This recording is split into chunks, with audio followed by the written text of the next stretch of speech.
নমস্কার বন্ধুরা, আমি দুপুরের খাবার দাবার নিয়ে আপনাদের সামনে চলে এসেছি।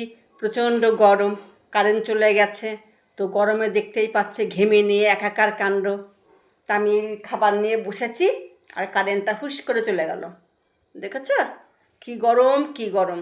তো আজকে আমি নিরামিষ খাবার নিয়েছি। এই যে কী নিয়েছি বলো বন্ধুরা, আজকে ব্রাহ্মী শাক ভাজা করেছি ঘি দিয়ে। আর এখানে বাড়ির আনাজ কানাজ থেকে শাক পাতা তুলে নিয়েছি, কচু, কুমড়ো, লাউ, চাল কুমড়ো, তারপরে পুঁই পাতা, কচু পাতা, ধদলের পাতা, এগুলো সব তুলে নিয়ে আমি রসুন, কালো জিরে, কাঁচা লঙ্কা দিয়ে ভাজা করেছি, বুঝেছ। আর এখানে চাল কুমড়ো গাছে একটা চাল কুমড়ো ঝুলছিল, দেখিনি, লেবু গাছের ভেতরে লুকিয়েছিল, সেটাকে কেটে নিয়ে বুকটা ফেলে দিয়ে আমি পুঁই শাক দিয়ে, কুমড়ো, আলু, পটল দিয়ে, পাঁচফোড়ন, শুকনো লঙ্কা ফোড়ন দিয়ে, কাঁচা লঙ্কা দিয়ে একটা নিরামিষ বেশ ঘ্যাট ঘ্যাট করে তরকারি করেছি। এটাই হচ্ছে আজকে আমার দুপুরের খাবার। তো দুপুরের খাবারটা আমি শুরু করি, আপনারা আমার ভিডিওটা প্রথম থেকে শেষ অবধি দেখবেন যে আজকে আমার নিরামিষ মেনুটা কেমন হয়েছে। আমি আজকে এখন শুধু এই যে ঘি দিয়ে ব্রাহ্মী শাক ভাজা হয়েছে, সেটাই আমি খেয়ে বলবো কেমন হয়েছে।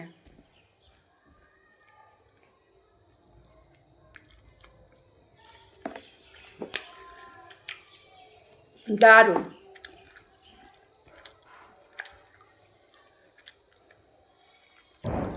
একটু পাঁচমিশালি সবজি দিয়ে খাচ্ছি।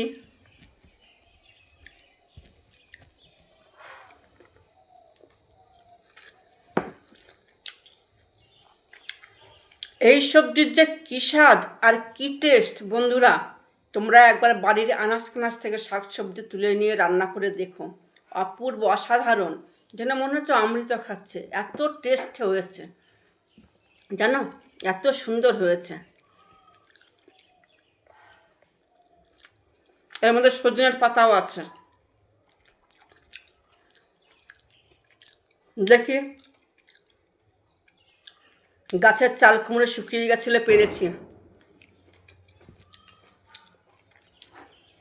মিষ্টি মিষ্টি করে রান্না করেছে, খুব ভালো হয়েছে। পুঁই ডাঁটা